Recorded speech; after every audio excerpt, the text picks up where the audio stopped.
A pregnant woman stands at the counter as the bank manager rips her $10 million check in half and tells her to leave. No shouting, no tears, just silence until the glass doors open behind her, because the woman Iris humiliated isn't alone, and the man walking in is the last person she ever wanted to see. If this story pulled you in, make sure to hit that subscribe button so you never miss what's coming next. I've got another unforgettable story dropping tomorrow, and while you're here, jump into the comments and tell me where you're watching from. I love seeing our community from all around the world. Alright, let's get back into it. A pregnant woman with a $10 million check. You must think I'm naive. First Heritage Bank of Philadelphia, downtown branch. 2:47 p.m. Iris Green stands behind the marble counter, arms crossed, staring at the woman who just placed a check in front of her. The woman is pregnant, visibly, 6 months at least, maybe more. She wears a simple black blazer over a cream-colored top that stretches across her stomach. No jewelry except a wedding band. No designer bag. No entourage waiting by the door. Just a pregnant woman with a check for $10 million. Iris picks up the check, studies it. Crescent Holdings, LLC. The name means nothing to her. The amount $10 million sits there in clean black ink, impossible to misread. She looks at the woman. Brown skin, long dark hair falling in waves past her shoulders. Calm eyes. Too calm.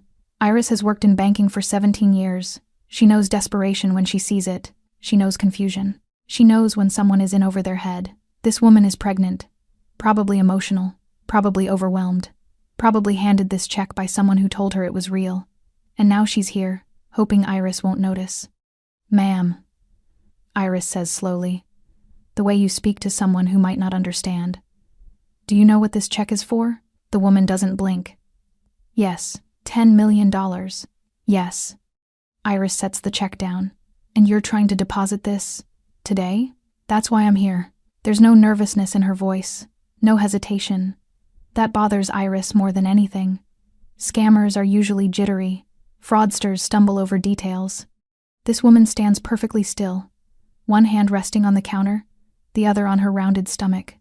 Iris glances at the teller station. 3 of her staff are watching. Customers in line are starting to notice the delay. An older man shifts his weight impatiently. A younger woman checks her phone. "Ma'am, I'm going to need to verify this." "Of course." Iris walks to her desk, carrying the check like evidence. She logs into the system, runs the account number. Crescent Holdings, LLC, registered in Delaware, corporate account, active. But that doesn't mean anything. Anyone can print a fake check with a real routing number. She picks up her phone, dials the number on the check. It rings twice. "Crescent Holdings? How may I direct your call?" Iris hesitates. "I'm calling to verify a check." "One moment." Hold music. Soft jazz. Iris taps her pen against the desk. The pregnant woman hasn't moved. She stands at the counter, waiting. Not looking around. Not fidgeting. Just waiting. The music stops. "This is Patricia Lowe, accounts manager. How can I help you?" Iris explains the situation. The woman. The check. The amount. "Yes," Patricia says. "That check was issued 6 days ago. Is there a problem?" "No problem. Just standard verification. The funds are available. Is there anything else?" Iris pauses. "No, thank you." She hangs up. The check is real. Iris stares at it. $10 million. Real money. From a real company. Being deposited by a pregnant woman in a $200 blazer who walked in alone. Something still doesn't sit right. Iris walks back to the counter. The woman is exactly where she left her. Calm, composed, hand on her stomach like she's protecting something. "Ma'am, the check verified," Iris says. "But I need to ask, are you sure you understand what you're doing?" The woman tilts her head slightly. "Excuse me? $10 million is a significant amount. I just want to make sure you're not under any pressure, that you haven't been coerced into..." "Coerced? I'm trying to help you." The woman's expression doesn't change. "I don't need help. I need to deposit this check." Iris feels heat rise in her chest. She's trying to do the right thing. She's trying to protect this woman from whatever situation she's clearly trapped in. Pregnancy makes people vulnerable. Hormones cloud judgment. Maybe there's a boyfriend. Maybe there's family pressure. Maybe this woman has no idea what she's holding. "Ma'am, I can't process this without proper documentation. I need to see identification, proof of business relationship, source of funds." I have identification. The woman reaches into her bag, pulls out a driver's license, slides it across the counter. Iris reads it. Ariel DeSantis. The name means nothing. This doesn't explain the source of funds. The source is Crescent Holdings. And your relationship to that company? I manage their accounts. Iris looks at her. Pregnant. No assistant. No lawyer. Managing $10 million. Ma'am, I don't think you understand the seriousness of fraud. I'm not committing fraud. Then you won't mind if I hold this check for further review. Ariel's hand tightens slightly on the counter. How long? As long as it takes. Silence. 17 customers are watching now. The teller station has gone quiet. Even the security guard near the door has noticed the tension. Iris picks up the check and tears it. Slowly, deliberately, clean down the middle. Pieces flutter onto the marble counter like confetti. Some fall to the floor. The sound of paper ripping echoes in the glass-walled lobby. Ma'am, Iris says, voice loud enough for everyone to hear. You need to leave. Ariel doesn't move. Her hand is still on her stomach. Her eyes are still calm. But something has shifted. Something in the air.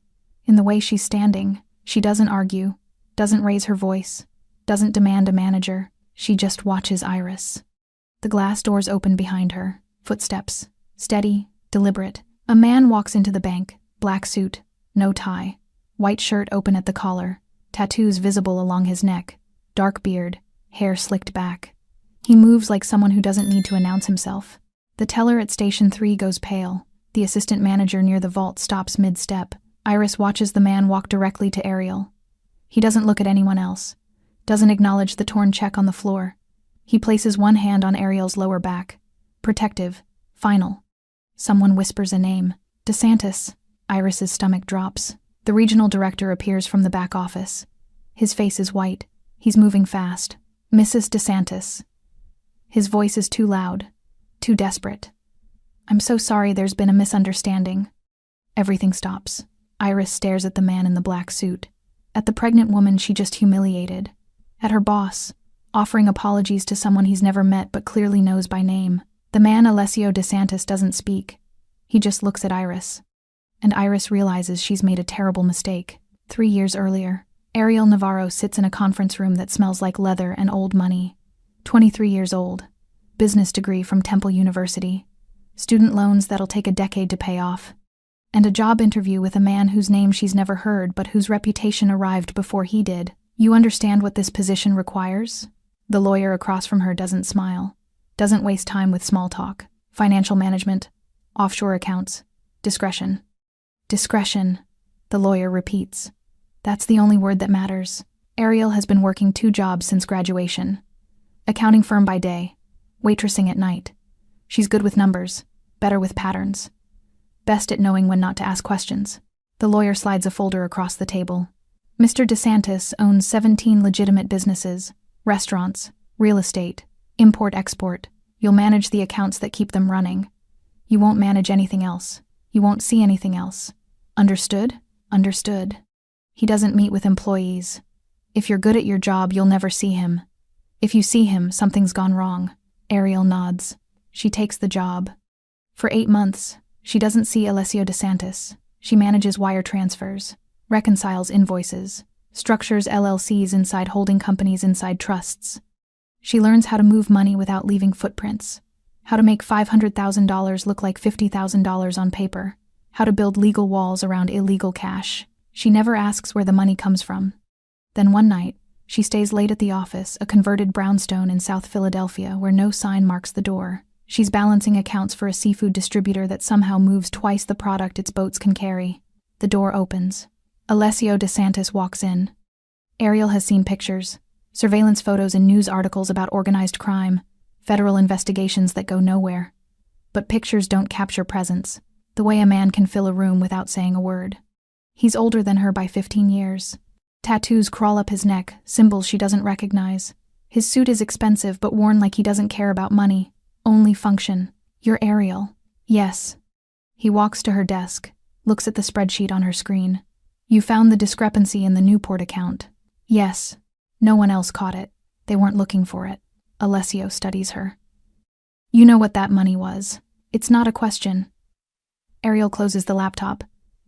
I know what it wasn't. It wasn't from seafood, and you stayed quiet. That's the job. Something shifts in his expression. Not a smile. Respect. My father taught me something, Alessio says. Silence is the loudest thing you can say. Most people fill space with words because they're afraid of what silence reveals. You understand that. Ariel does. She learned it young. Learned it from a mother who left when she was 7, and a father who drank himself silent by the time she was 12. She learned that words are promises people break. Silence is the only honest thing left. I need someone I don't have to explain things to. Alessio continues. Someone who sees what needs to be done and does it without asking permission, without needing validation. You want that job? I already have that job. No. You have a job managing accounts. I'm offering you something else. Ariel meets his eyes. What? Partnership. 2 years later, Ariel stands in a private office overlooking the Delaware River. She's 25, no longer working 2 jobs, no longer living paycheck to paycheck. She wears tailored suits now, drives a car that doesn't break down, manages accounts worth 8 figures, and she's in love with a man the FBI has been investigating for a decade. Alessio proposed 3 months ago. No ring, no restaurant, just a question in the same conference room where she first interviewed. I don't do this for appearances, he'd said. I do this because you're the only person I trust with everything. Everything. His businesses, his money, his life. Ariel said yes. Not because she needed protection, not because she wanted wealth, but because Alessio saw her exactly as she was: brilliant, ruthless, loyal, and never once asked her to be smaller. Now she's sitting across from him, reviewing contracts for a tech acquisition, a startup called Meridian Systems. Clean company, good revenue. No idea who's buying them. Why this one? Ariel asks. Logistics software. Tracks shipments in real time. If we own the software, we own the visibility. We see what we need to see. We hide what we need to hide. Ariel scans the purchase agreement. They want $10 million. Transfer it through Crescent Holdings. 3-step relay. Make it look like venture capital. And the deposit? Alessio looks at her. You walk into a bank. You deposit it like any other transaction. Let them treat you like everyone else. Why not wire it? Because I want you to see how they look at you. I want you to see if they treat you with the respect you've earned or if they make assumptions. Ariel understands. It's a test, not of her, of the world. And if they make assumptions? Alessio's expression doesn't change. Then they learn why assumptions are dangerous. 6 months later, Ariel finds out she's pregnant on a Tuesday morning. She's 26. Married to a man whose power is invisible but absolute, managing an empire built on legitimate fronts and illegitimate foundations. She tells Alessio that night. He doesn't react the way she expects. No fear, no hesitation. He places his hand on her stomach flat still, nothing visible yet, and says one thing. No one will ever make her feel small. Ariel believes him. Because Alessio taught her something her father never could. Silence isn't weakness. It's strategy. It's power held in reserve. It's knowing you don't need to announce yourself because your presence speaks louder than words. She carries that lesson through her pregnancy, through the morning sickness, through the meetings with lawyers and accountants who don't know she's the reason their paychecks clear. And when the Crescent Holdings check arrives, $10 million, payment for the Meridian acquisition, Ariel makes a decision. She'll deposit it herself. Not because Alessio asked her to, but because her daughter will be born into a world that makes assumptions. A world that sees a woman, especially a pregnant woman, and decides she's soft, emotional, easy to dismiss. Ariel will teach her daughter the same thing Alessio taught her. Never announce who you are. Let them decide first. Then let them live with what they missed. 15 years earlier, Iris Green is 28 years old when she gets her first promotion. Assistant branch manager. First Heritage Bank, Northeast Philadelphia. She celebrates alone in her studio apartment with cheap wine and leftover Chinese food. No one calls to congratulate her. Her mother died 3 years ago. Her father remarried 6 months later, a woman Iris met twice before the wedding. Her brother moved to Arizona and stopped returning calls. The friends from college drifted away, absorbed into marriages and babies and lives that didn't include late-night shifts at a bank.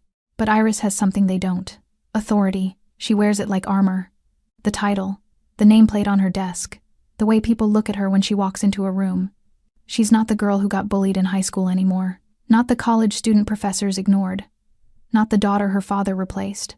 She's assistant branch manager Iris Green, and that matters.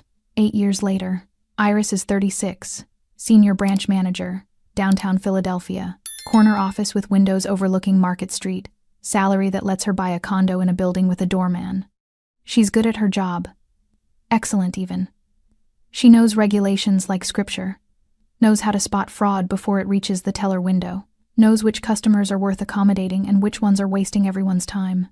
It's the second category that defines her reputation.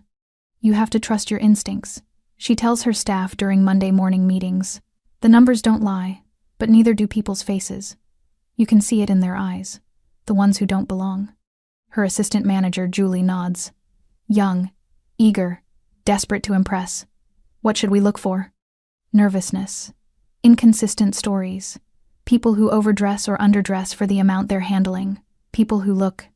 Iris pauses, choosing her words carefully. Out of place. Julie writes this down like gospel. Iris has built her career on this instinct, the ability to read people, to know when something doesn't fit, to protect the bank from risk before risk becomes loss. 3 months ago, she caught a man trying to deposit a fraudulent insurance check. He wore an expensive suit, spoke confidently, had all the right documents, but something was off. The way he held the check, the way he avoided eye contact when she asked about the claim. Iris confiscated the check, called the police, watched him get arrested in the lobby while customers applauded. The regional director sent her a commendation email. Your vigilance protects not just this bank but our entire community. Iris printed it, framed it, hung it in her office where everyone could see. Present day. Iris arrives at work at 8:15 a.m. She always arrives early. It sets the tone, shows her staff that she's committed, that she's watching.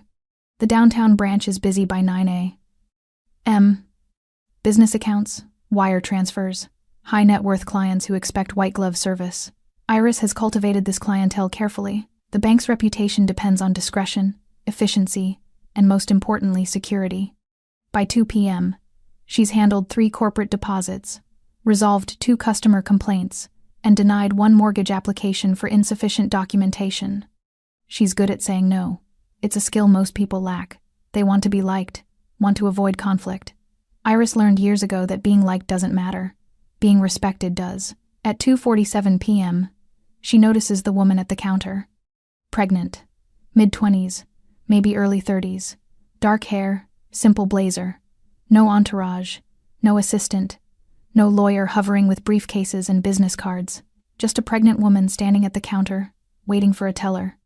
Iris watches from her desk. The woman places something on the counter. A check. The teller, Melissa, young, inexperienced, picks it up. Her eyes widen. Iris stands. She crosses the lobby in 12 steps.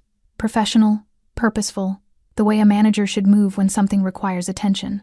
I'll handle this, Iris says. Melissa looks relieved, steps aside, hands her the check.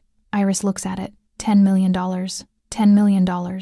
Her first thought, this is fraud. Her second thought, this woman has no idea what she's holding. Iris has seen this before.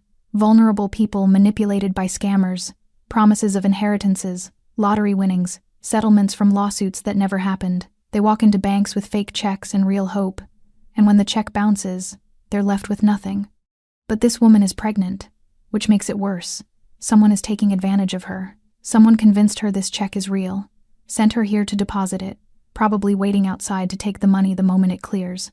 Iris won't let that happen. Ma'am, she says, using her softest voice, the one that conveys concern, not accusation. Do you know what this check is for? The woman looks at her, calm, too calm. Yes. $10 million. Yes. Iris sets the check down, studies the woman's face. No nervousness, no guilt, just stillness. That bothers her. Fraudsters are usually jittery. Desperate people stumble over details. But this woman stands perfectly still, one hand on the counter, the other on her rounded stomach, like she's protecting something. And you're trying to deposit this today? That's why I'm here. The confidence is wrong. Pregnancy hormones should make her emotional, uncertain. But this woman speaks like she's ordering coffee, not depositing $10 million. Iris feels the familiar tightness in her chest, the one that appears when something doesn't fit, when her instincts scream wrong, wrong, wrong. She's not being paranoid, she's being professional. She picks up the check, walks to her desk, calls the number printed at the top. It rings. Someone answers. A woman who sounds bored. Corporate. Real. Crescent Holdings. Iris explains.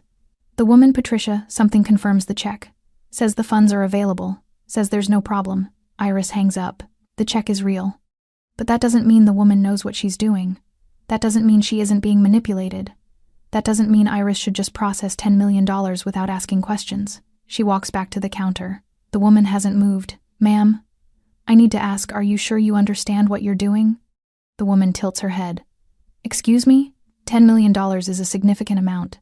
I just want to make sure you're not under any pressure. Pressure? I'm trying to help you. The woman's expression doesn't change. I don't need help. Iris feels heat rise in her chest. She's trying to do the right thing. She's trying to protect this woman from whatever situation she's clearly trapped in, but the woman won't be helped. Fine. If she won't accept protection, she'll accept consequences. Iris picks up the check and tears it in half.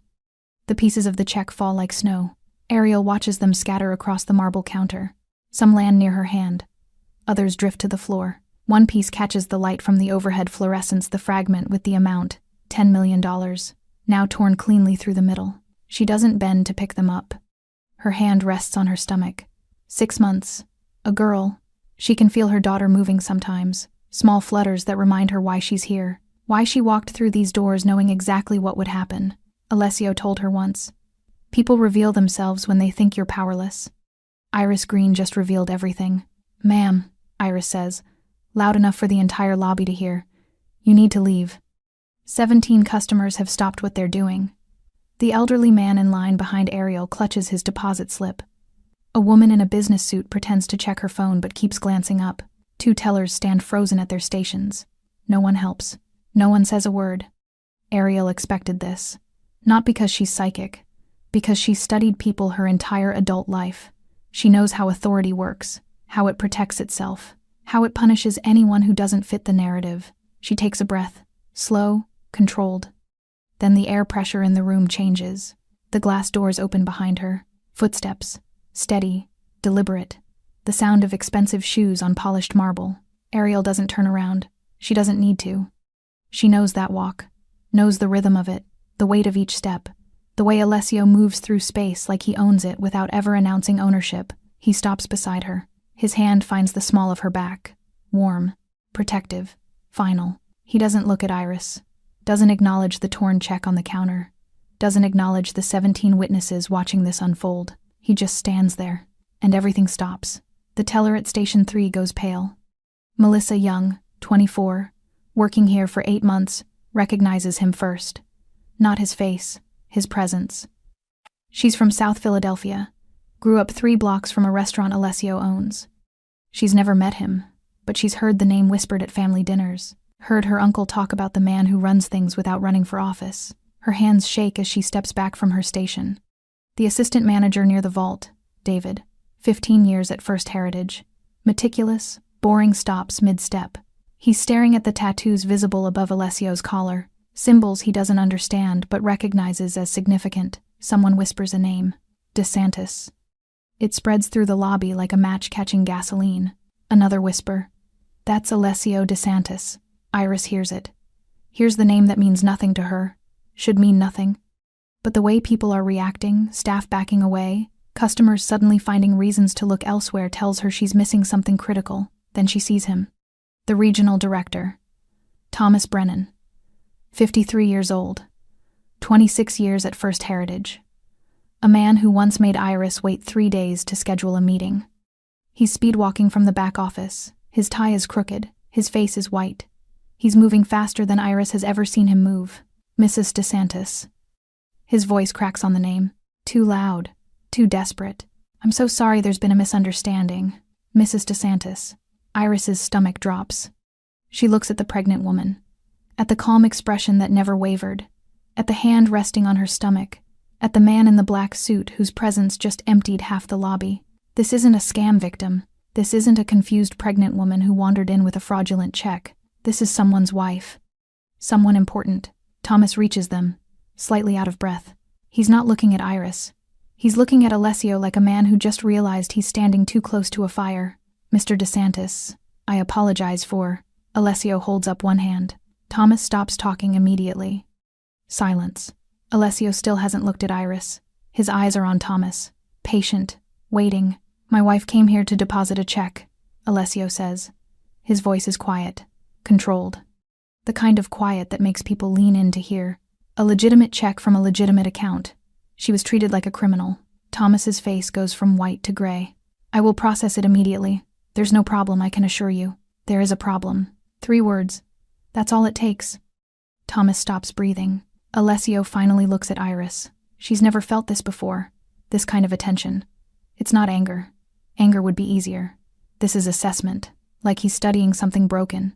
Deciding whether it's worth fixing or discarding. What's your name? Alessio asks. Iris opens her mouth. Nothing comes out. Your name. Alessio repeats. Still quiet. Still calm. Iris Green. I'm the senior branch manager. Iris Green. He says it slowly. Deliberately. Like he's committing it to memory. You tore my wife's check. Iris looks at Thomas.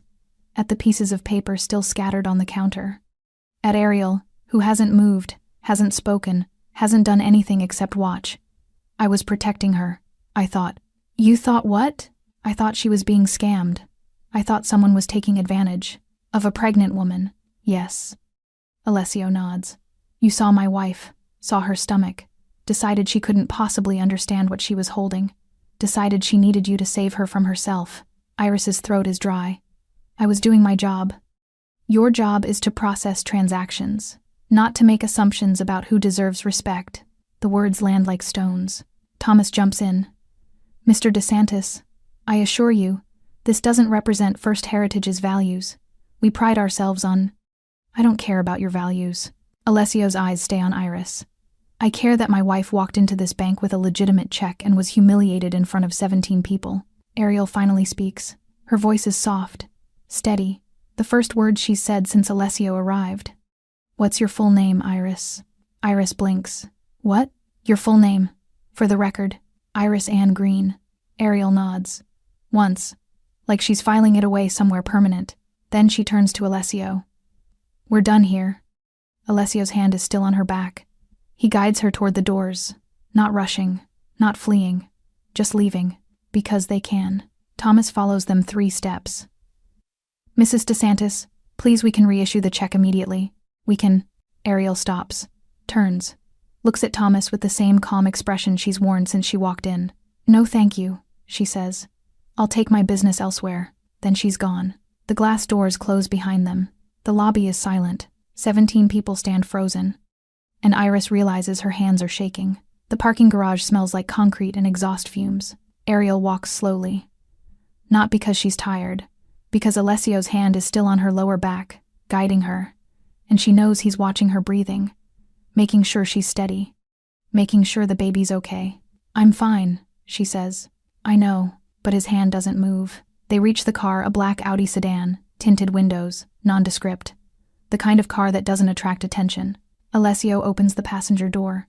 Waits until Ariel's seated. Closes it gently. He walks around to the driver's side. Gets in. Doesn't start the engine. Silence. Ariel stares at the concrete wall in front of them. Gray. Stained. A piece of graffiti someone tried to paint over but didn't quite cover. The outline of words still visible underneath. You knew, Alessio says. Yes, you knew she'd tear it.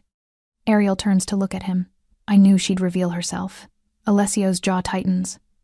Not anger. Something else. Pride, maybe. Or recognition.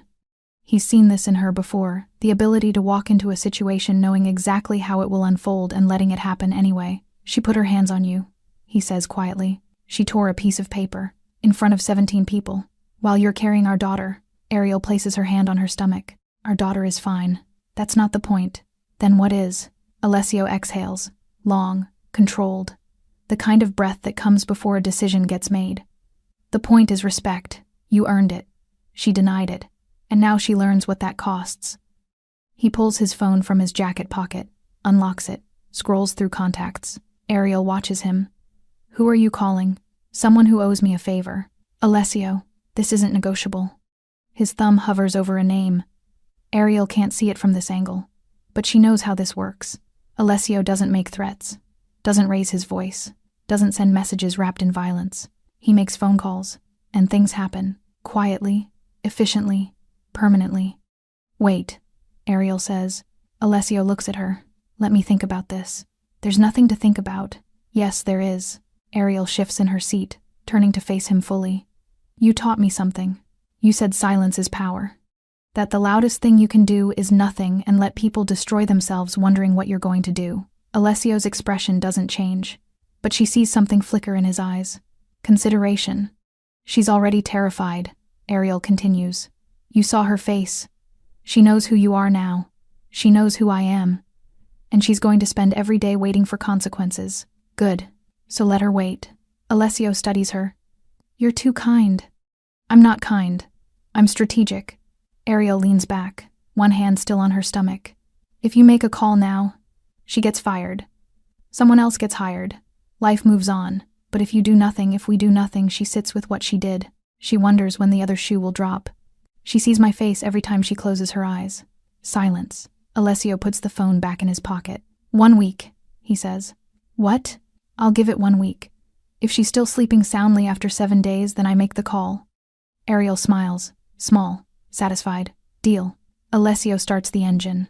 They drive in silence for 3 blocks. City traffic. Pedestrians crossing against lights. A delivery truck blocking the right lane. You were right, Alessio says. About what? Walking in alone. Letting them see you without me first. He glances at her. I wanted to believe people would treat you with respect regardless. That your presence would be enough. But it wasn't. No. Ariel looks out the window. It never is. Not for women. Especially not for pregnant women. We're either fragile or incompetent. Emotional or confused. Never strategic. Never dangerous. You're the most dangerous person I know. She laughs. Quiet. Genuine. Good. They stop at a red light.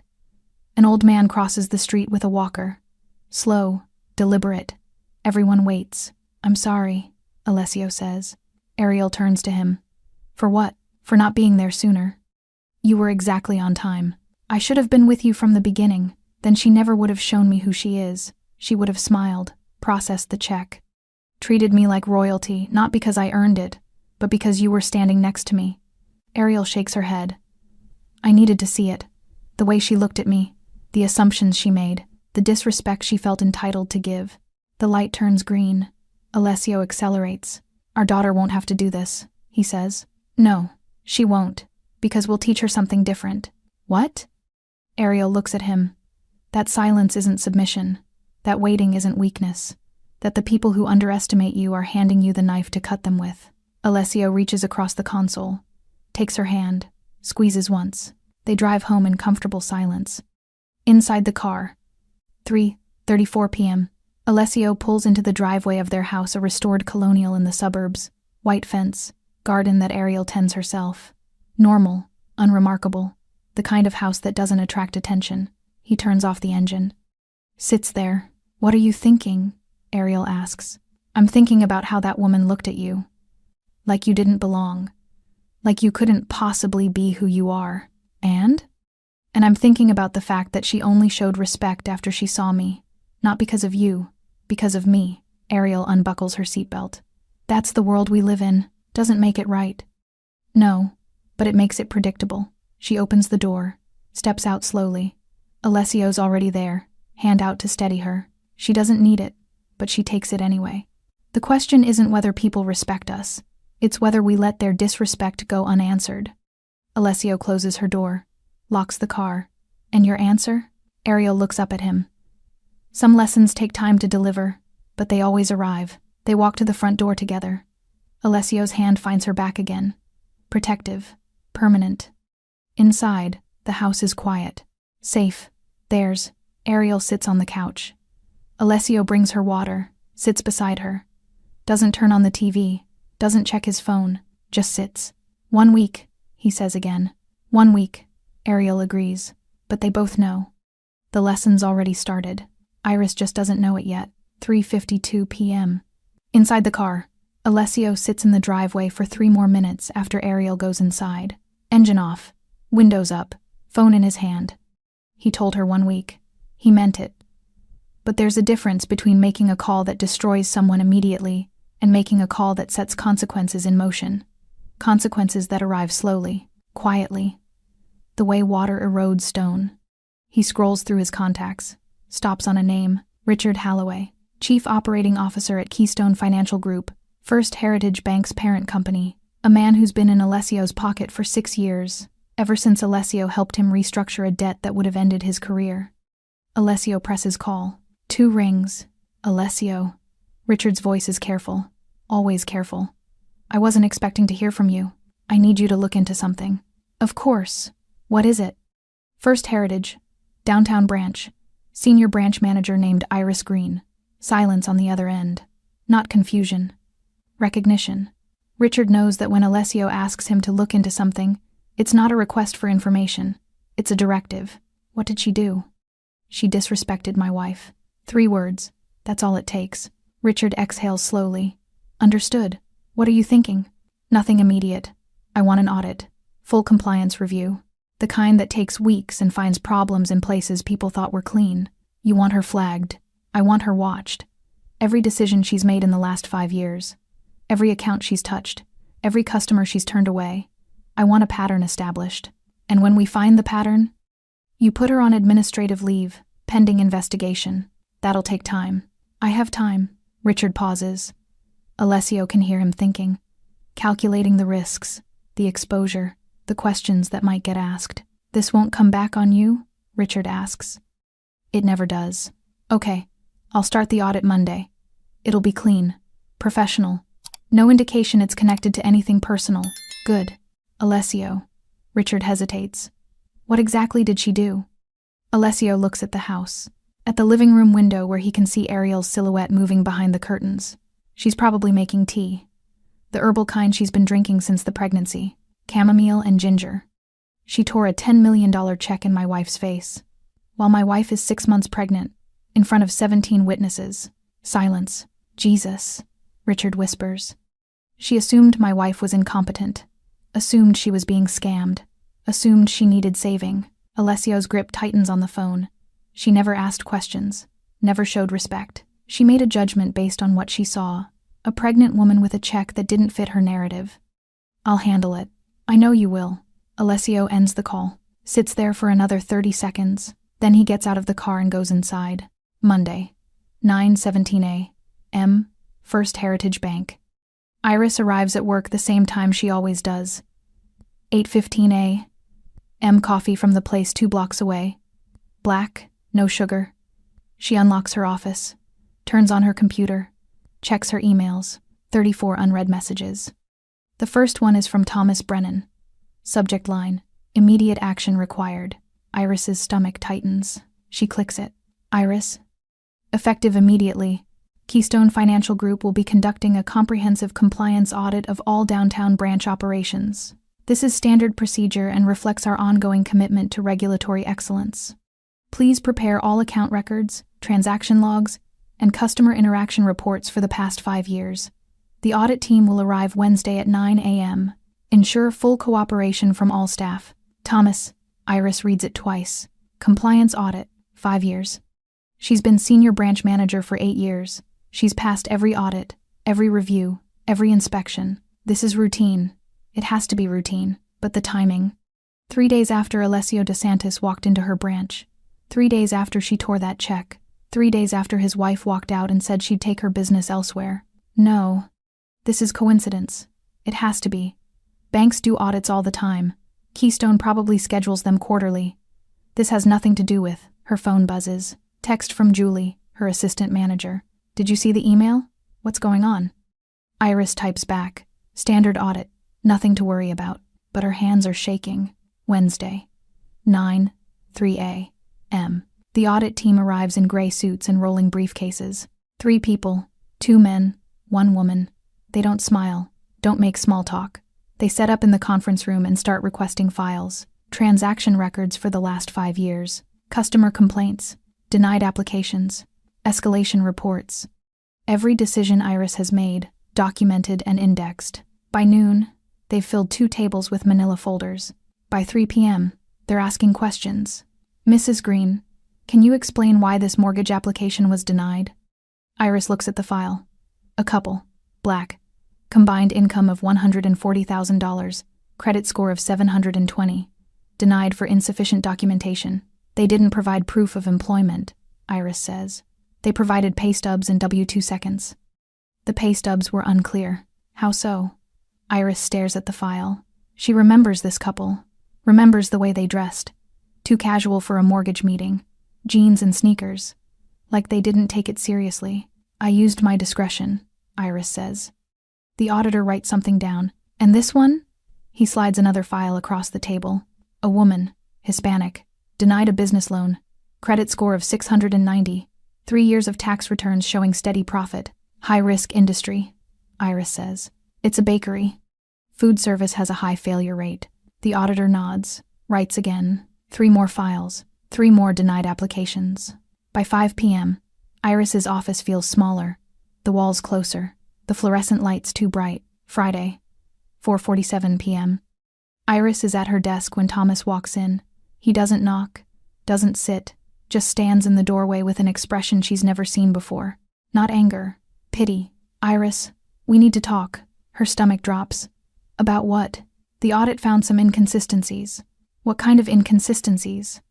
Thomas closes the door, sits down across from her, folds his hands on her desk like a principal about to deliver bad news. A pattern of denied applications, primarily to minority customers, primarily based on subjective reasoning rather than objective criteria. That's not I know you don't think of it that way, but the data doesn't lie. Iris's throat is dry. What does this mean? It means Keystone is placing you on administrative leave, pending a full investigation. Administrative leave, paid, temporary, until we can review. This is because of him. Iris stands. Her chair scrapes against the floor. This is because of Alessio DeSantis. He made a call. Iris.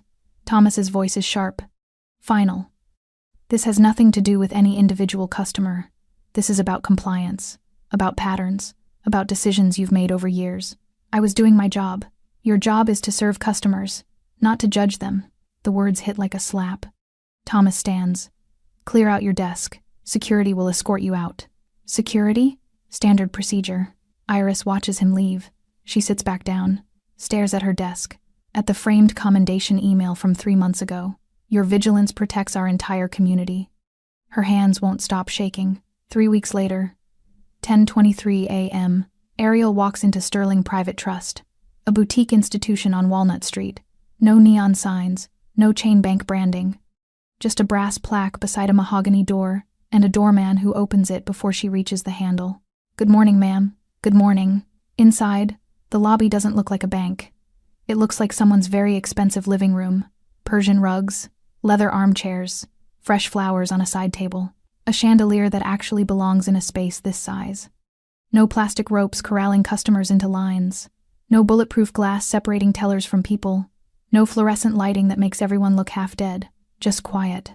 A woman approaches. 40-something. Tailored navy dress. Warm smile that reaches her eyes.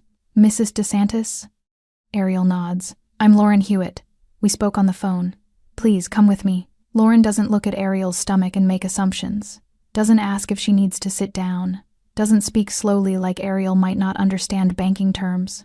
She just walks beside her to a private office in the back, closes the door, gestures to a chair upholstered in fabric that costs more than most people's monthly rent. Can I get you anything? Water? Tea? I'm fine. Thank you. Lauren sits across from her. Opens a leather portfolio. I have the paperwork ready for the Crescent Holdings account. The funds transferred from the reissued check cleared yesterday. Everything's in order. She slides the documents across the desk. Ariel reads through them. Account number, routing number. Balance, $10 million. All the numbers match.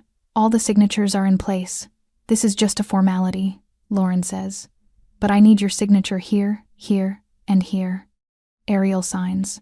Lauren collects the papers. Smiles. That's it. The account is active. You'll have access to online banking within 24 hours.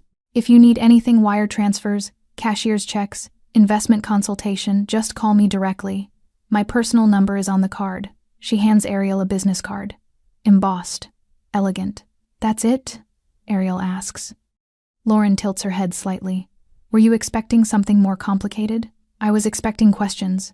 About what? About the amount. About where it came from. About whether I understand what I'm doing. Lauren's smile fades slightly. Not in a bad way. In a way that suggests she's hearing something underneath the words. Mrs. DeSantis, you came to us with proper documentation, legitimate funds, and a clear purpose. Our job isn't to question your competence. It's to facilitate your needs. She pauses. Did someone question you? Ariel doesn't answer immediately. She thinks about Iris Green. About the way she spoke slowly, like Ariel was a child. About the way she held the check like evidence. About the 17 people who watched her tear it and said nothing. Yes, Ariel says quietly. Someone did. Lauren nods. Doesn't press. Doesn't ask for details. Just acknowledges it with the kind of knowing that suggests she's heard this story before. I'm sorry that happened to you, Lauren says. It shouldn't have. And it won't happen here. Ariel believes her. Not because of the furniture or the chandelier or the Persian rugs, but because Lauren really looked at her and saw a person. Not a pregnant woman, not a potential fraud risk, just a person with business to conduct. Thank you, Ariel says. Of course. Lauren stands, extends her hand. Welcome to Sterling. They shake. Outside, 10:51 a.m. Ariel steps onto Walnut Street. The air is cooler than it was 3 weeks ago. October settling into Philadelphia, leaves turning amber and rust, the smell of coffee from a shop 2 doors down. She stands there for a moment, hand on her stomach, feeling the baby move, little kicks, little reminders that she's not just doing this for herself. Her phone buzzes, text from Alessio. How did it go? Ariel types back. Perfect. No questions, no judgment, just respect. 3 dots appear. Then, good. Come home. She smiles. Starts walking toward the parking garage where Alessio insisted she park the one with an attendant, security cameras, and an elevator so she doesn't have to take stairs. Halfway there, her phone rings. Unknown number. She almost doesn't answer. But something makes her. Hello? Mrs. DeSantis. A woman's voice. Professional. Careful. Yes. My name is Patricia Lowe. I'm the accounts manager at Crescent Holdings. Ariel stops walking. Is there a problem? No. No problem. I'm calling because... Patricia hesitates. I wanted to apologize. I received a call 3 weeks ago from a bank manager. A woman named Iris Green. She was verifying your check. I confirmed it was legitimate. I told her the funds were available. Okay. I just found out what happened after that call. That she tore your check. That she humiliated you. Ariel's jaw tightens. How did you find out? I have a contact at First Heritage. They told me about the audit. About Miss Green being placed on leave. About... Patricia's voice drops. About the reason why. Ariel doesn't say anything. I should have done more, Patricia continues. When she called, I could hear the skepticism in her voice. The doubt. I should have said something stronger. Should have been more explicit about your authority over that account. I didn't. And I'm sorry. For a long moment, Ariel just stands there on the sidewalk. People walk past her. A woman with a stroller. A man in a suit talking too loudly on his phone. A teenager on a skateboard. Miss Lowe, Ariel says finally. You did your job. You confirmed the check. That's all you were required to do. What happened after that wasn't your responsibility. But what happened after that was a choice. Iris Green chose to make assumptions. She chose to disrespect me. She chose to tear that check. You didn't make those choices for her. Silence on the other end. Thank you for calling, Ariel says. But you don't owe me an apology. She hangs up. Stands there for another moment. Then she starts walking again. 12:14 p.m. Home. Alessio is in the kitchen when Ariel walks in. He's making lunch. Pasta. The kind he learned from his grandmother, simple, perfect, nothing fancy. Smells good, Ariel says. Sit. She sits at the kitchen island. Watches him drain the pasta. Toss it with olive oil and garlic and red pepper flakes. Divide it into 2 bowls. He sets one in front of her. Hands her a fork. Patricia Lowe called me, Ariel says. Alessio sits down beside her. Who? Accounts manager at Crescent Holdings. The woman who verified the check when Iris called. What did she want? To apologize. Alessio twirls pasta around his fork. For what? For not doing more. For not being more explicit about my authority. For not defending me to Iris. She had no way of knowing what would happen. That's what I told her.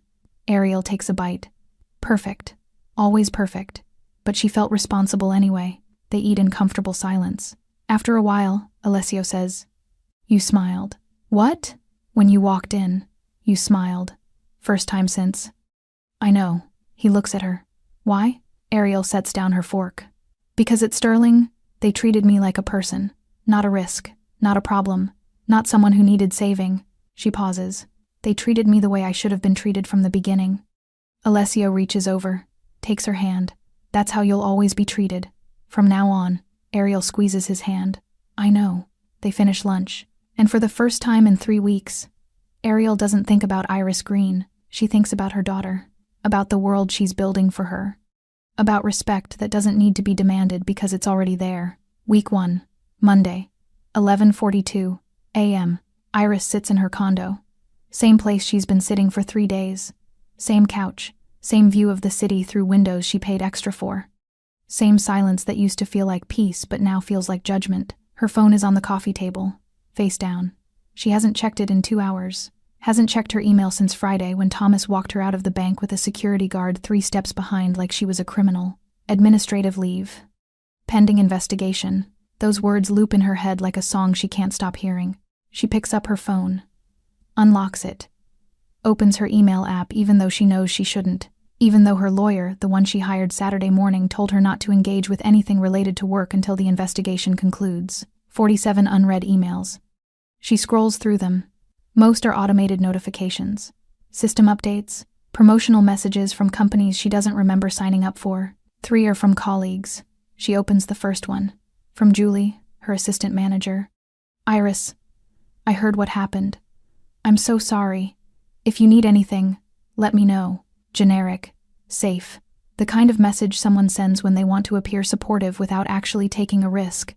The second email is from David, the assistant manager who stood near the vault that day, who watched everything happen, who said nothing. "Hope you're doing okay. This will blow over. Audits happen all the time." Iris stares at that last sentence. Audits happen all the time. Except they don't. Not like this. Not with 3 people in gray suits spending 4 days combing through 5 years of records. Not with questions about denied applications and subjective reasoning and patterns. The third email is from Melissa, the young teller. The one who handed Iris the check. The one who looked relieved when Iris said she'd handle it. "I don't know what to say. I keep thinking about that day. I should have said something. I'm sorry." Iris closes the email app. She doesn't want apologies. She wants someone to tell her she was right, that she did her job, that protecting the bank from fraud is what she was hired to do. But no one's saying that. Instead, they're sending careful messages that sound like support but feel like distance. Like they're already preparing for the outcome where she doesn't come back. She stands, walks to the kitchen, opens the refrigerator, stares at the contents. Yogurt, leftover salad, half a bottle of white wine. She closes the refrigerator without taking anything. Walks to the window, looks down at the street. People walking, living their lives, going to jobs they still have, coming home to routines that haven't been destroyed by one decision. One decision, that's what Thomas called it. One decision that revealed a pattern. But Iris made hundreds of decisions over 8 years. Thousands, maybe. Approved loans, processed deposits, helped customers navigate complicated transactions. She was good at her job, excellent even, and now none of that matters. Because of one pregnant woman with a check that seemed wrong. Week 1, Thursday, 3:27 p.m. Iris is still in her condo when her phone rings. She looks at the screen. Unknown number. She almost doesn't answer. But isolation does strange things to people. Makes them desperate for connection. Even connection from strangers. "Hello? Iris Green?" A man's voice. Professional. Cold. "Yes. This is James Portman from Keystone Financial Group's legal department. I'm calling to schedule your interview regarding the compliance investigation." Iris's stomach drops. "Interview?" "Yes. Standard procedure. We need your statement regarding the findings from the audit. Can you come to our offices Monday at 10 a.m.? What findings? That will be discussed during the interview.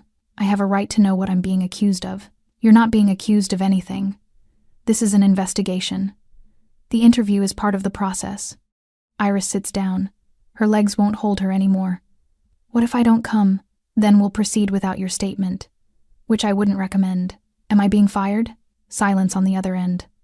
Long enough that Iris knows the answer before he says it. That determination hasn't been made yet, but I strongly encourage you to attend the interview. He hangs up. Iris sits there, phone still pressed to her ear, listening to dead air. Week 2, Sunday, 9:15 p.m. Iris can't sleep. She's been lying in bed for 3 hours, staring at the ceiling, counting the cracks in the plaster she's never noticed before, listening to her neighbor's television through the wall. Some crime show, dramatic music, shouting. She gets up, goes to her computer, opens her browser, types Alessio DeSantis. The search results fill the screen. Articles, most from years ago, a few recent ones. None of them say much. Businessman, real estate investor, owns several restaurants in Philadelphia area.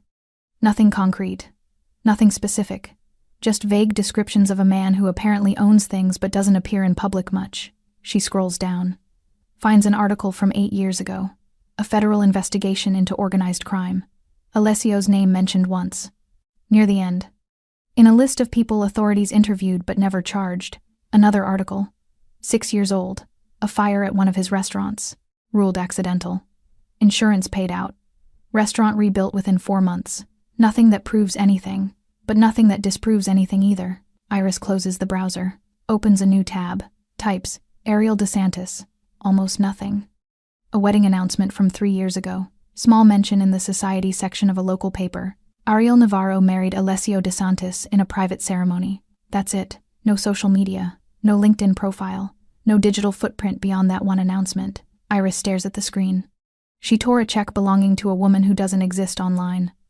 A woman married to a man who owns things but doesn't explain what or why. A woman who walked into a bank 6 months pregnant and calm like she knew exactly what would happen.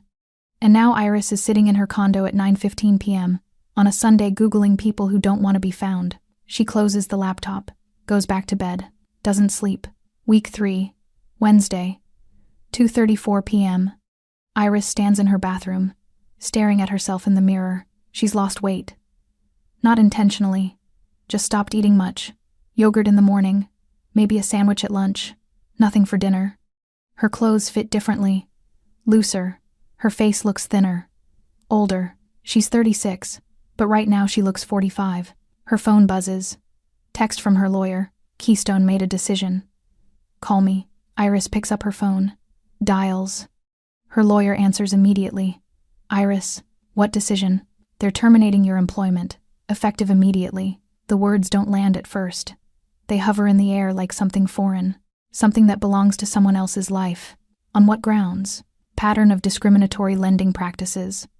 Violation of fair housing regulations. Breach of fiduciary duty.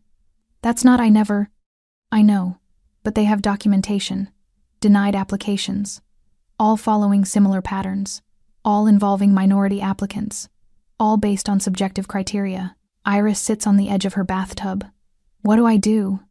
You can fight it. File a wrongful termination suit. But Iris, her lawyer pauses. They have a strong case. And fighting it means dragging this out for months. Maybe years. It means depositions, court appearances, your name in public records. So I just accept it? I'm saying you need to think carefully about what you want, what you can handle. Iris closes her eyes. How did this happen? You made a decision, a bad one, and someone with power decided you should face consequences. Alessio DeSantis. Her lawyer doesn't confirm or deny. Does it matter? Yes. Why? Because I was doing my job. I was protecting the bank. From what? A legitimate check from a legitimate account held by a woman who had every right to deposit it? Iris doesn't answer. You saw a pregnant woman, her lawyer continues, and you made assumptions. You decided she couldn't possibly understand what she was holding. You decided she needed you to save her, and when she didn't accept your savior complex, you humiliated her. I didn't. You tore her check in front of 17 people. Silence. I'll send you the severance paperwork, her lawyer says. Read it carefully. Sign it if you want this to end quietly. Don't sign it if you want to fight. She hangs up. Iris sits there, on the edge of her bathtub, in her too big clothes, in her too quiet condo, and finally understands. This was never about the check. It was about respect. And she gave none. Present day. 7:43 p.m. Ariel sits in the nursery. The room is almost finished. Pale yellow walls, White furniture, a mobile hanging above the crib with small wooden animals, a giraffe, an elephant, a lion. She's folding tiny clothes, onesies with snaps at the bottom, sleepers with footies. Everything impossibly small. Everything a reminder that in 6 weeks, maybe 7, her daughter will be here, real, breathing, dependent. The thought should terrify her. Instead, it centers her. Alessio appears in the doorway, leans against the frame, watches her fold. "You've been in here for an hour," he says. "I like it in here. It's quiet. It won't be soon." Ariel smiles. "No, it won't." Alessio walks in, sits in the rocking chair they bought last week. Gray fabric, modern lines, the kind of chair that costs too much but will last decades. "I got a call today," he says. "From who?" "Richard Halloway." Ariel sets down the onesie she's folding. "What did he say?" "Iris Green was terminated. Effective immediately." Ariel doesn't react, just picks up another onesie, pink with white stripes. "How do you feel about that?" Alessio asks. "I don't feel anything." "Nothing?" She made a choice. Now she's living with it. Ariel folds the onesie carefully, places it in a drawer. "I'm not happy about it. I'm not sad about it. It just is." Alessio rocks slowly. The chair creaks slightly. A sound that will become familiar, a sound their daughter will hear while being rocked to sleep. "You're kinder than me," he says. "I'm not kind. I'm honest." Ariel turns to face him. "She didn't lose her job because I wanted revenge. She lost it because someone finally looked at her pattern of decisions and realized she was a liability. I made that happen." "You made a phone call." "Richard made the decision. Keystone made the decision. Iris made the decisions that gave them ammunition." Ariel sits on the floor, cross-legged. The way she used to sit before her stomach made it uncomfortable.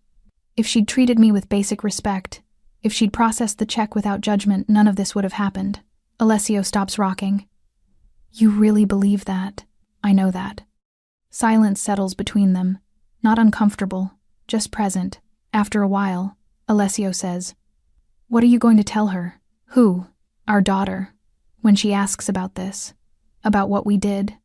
Ariel rests her hand on her stomach, feels movement, a kick, strong, determined. "I'll tell her the truth," Ariel says, "that the world will make assumptions about her, that people will see her last name and decide who she is before she opens her mouth, that some will respect her because they're afraid. Others will dismiss her because they think fear is the only reason anyone respects us. And I'll teach her what you taught me, that silence is power, that respect given out of fear is better than no respect at all. But respect given freely, respect earned by walking into a room and being exactly who you are, that's the kind worth having." Alessio stands, walks to where she's sitting, kneels beside her, places his hand over hers on her stomach. "She's going to be like you," he says. "She's going to be better than me." "Not possible." Ariel laughs, quiet, real, the kind of laugh that only happens when guardrails come down.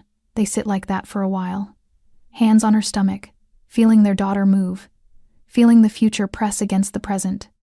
"I never apologized," Alessio says. "For what?" "For not protecting you from that moment, from having to experience what Iris did to you." Ariel turns to look at him. "You did protect me. You showed up exactly when I needed you. You reminded me that I'm not alone. But nothing." Ariel cups his face. "I chose to walk in there alone. I chose to let her reveal herself. I chose to stand there and take it because I wanted to see who she was when she thought I was powerless. You can't protect me from my own choices. And I don't want you to." Alessio leans his forehead against hers. "I love you. I know." They stay like that. In the nursery, with the mobile spinning slowly above the crib, with their daughter moving between them, with consequences still unfolding somewhere across the city in a woman's too-quiet condo. "She didn't just disrespect me," Ariel says softly. "I know. She disrespected our daughter's future.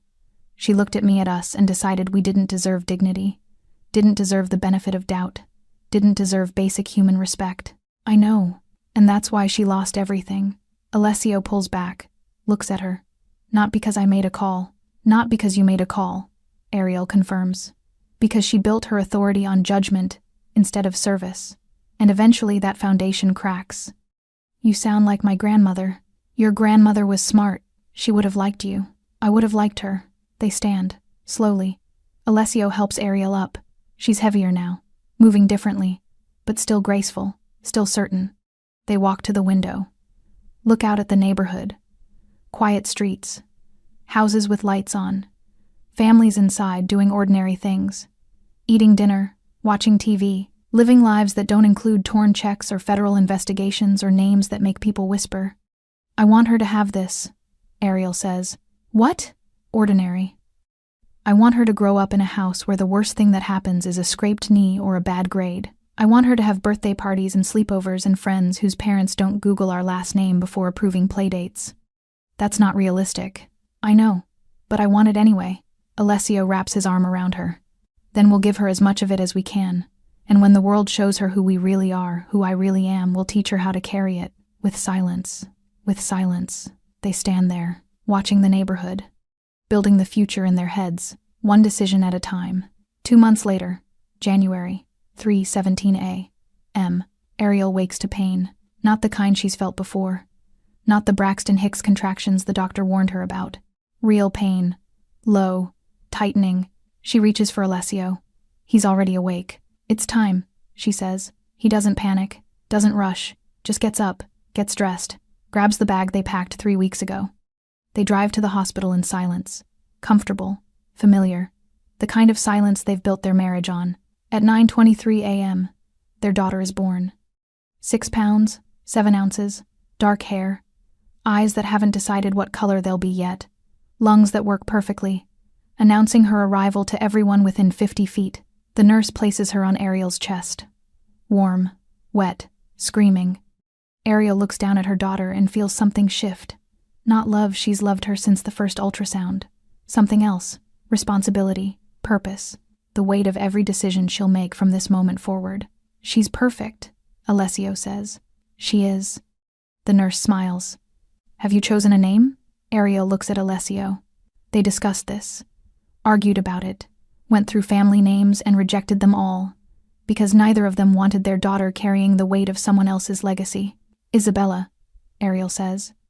Isabella DeSantis, the nurse repeats, writing it down.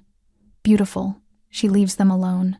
Ariel holds Isabella against her chest, feels her breathing, feels her tiny heartbeat. She'll never know, Ariel whispers. Know what? What happened before she was born? What someone did to us? How we responded? Alessio sits on the edge of the hospital bed, touches Isabella's tiny hand. Her fingers wrap around his thumb instinctively. Maybe that's better, he says. Maybe. They sit like that for an hour. Just the 3 of them. A family now. Complete. 3 days later. Home. Isabella sleeps in the nursery. In the crib with the mobile. Under the soft yellow light filtering through curtains. Ariel sits in the rocking chair. Watching her breathe. Watching her chest rise and fall. Watching her exist. Alessio appears in the doorway. He's holding his phone. Richard called, he says quietly. And? Iris Green signed the severance agreement. It's done. Ariel nods. Doesn't look away from Isabella. Good? That's it? Just good? What else is there? Alessio walks in, stands beside the crib, looks down at their daughter. I thought you'd want to know details. What she's doing now. Where she went. I don't. Why not? Ariel finally looks at him. Because she's not part of our story anymore. She was a moment, a lesson, a reminder that the world makes assumptions. But she's not part of what happens next. And what happens next? Ariel stands, walks to him, takes his hand. We raise our daughter. We teach her how to move through the world. We show her that silence isn't weakness, it's strategy. That respect isn't given freely, it's earned. And that sometimes, the loudest thing you can do is nothing. Alessio squeezes her hand. My grandmother would say, you're wise beyond your years. Your grandmother would say I married well. That too. They stand there. Watching Isabella sleep. Watching the mobile spin slowly. Watching the future they've built for her take shape. Do you regret it? Alessio asks. Walking into that bank alone? Yes. Ariel thinks about it. Really thinks. About the moment Iris tore the check. About the 17 witnesses who said nothing. About the pieces of paper falling like snow onto marble. No, she says finally. Because she showed me exactly who she was. And I showed her exactly who I am. And now she has to live with the fact that she made assumptions about the wrong woman. And Isabella? Isabella will never make those assumptions. Because we'll teach her better. How? Ariel looks at him. By being exactly who we are. By never apologizing for our power. By showing her that silence is only weakness when it comes from fear, and we don't fear anything. Alessio pulls her close, kisses the top of her head. I love you. I love you too. Isabella stirs, makes a small sound. Not crying, just existing. Announcing her presence the way she'll learn to announce everything else boldly, without asking permission. Ariel walks to the crib, picks her up carefully, holds her against her chest. Hey, baby girl, she whispers. Welcome to your life. Isabella opens her eyes, dark, deep, looking at her mother like she understands everything even though she understands nothing yet. You're going to be okay, Ariel says. Because we're going to teach you how to be okay. How to walk into rooms and demand respect without saying a word. How to let people reveal themselves before you reveal anything. How to build power quietly so no one sees it coming until it's too late. Alessio stands beside her, touches Isabella's tiny hand, and if someone disrespects you, he says softly, we'll teach you how to handle that too. With silence, Ariel adds. With silence, Alessio confirms. They stand there, the three of them, a family built on strategy and love and the understanding that respect isn't negotiable. Outside, the world continues. Banks open, people make assumptions, managers tear checks they shouldn't tear, but inside this house, in this nursery, with this family, none of that matters. Because Ariel DeSantis walked into a bank 6 months pregnant and was humiliated, and now she's standing in her daughter's nursery, teaching her the most important lesson anyone can learn. Some silences are not weakness, they are warnings, and the people who mistake one for the other pay for it long after the moment passes. Isabella falls back asleep. Ariel rocks her gently, and somewhere across the city, in a too-quiet condo, Iris Green wakes up to another morning without a job, without authority, without the armor she wore for 15 years. She tears open an envelope. Severance paperwork, final paycheck, non-disclosure agreement. She signs everything, because she has no other choice, because she made a decision 6 months ago that revealed exactly who she was, and Ariel DeSantis let her. Thanks for staying with this story right till the final moment. You're the reason these stories come alive. If you're ready for another powerful journey, just tap the next video on your screen. And before you go, leave a quick comment and rate this story from 1 to 10. I'm excited to see your thoughts and connect with you down there.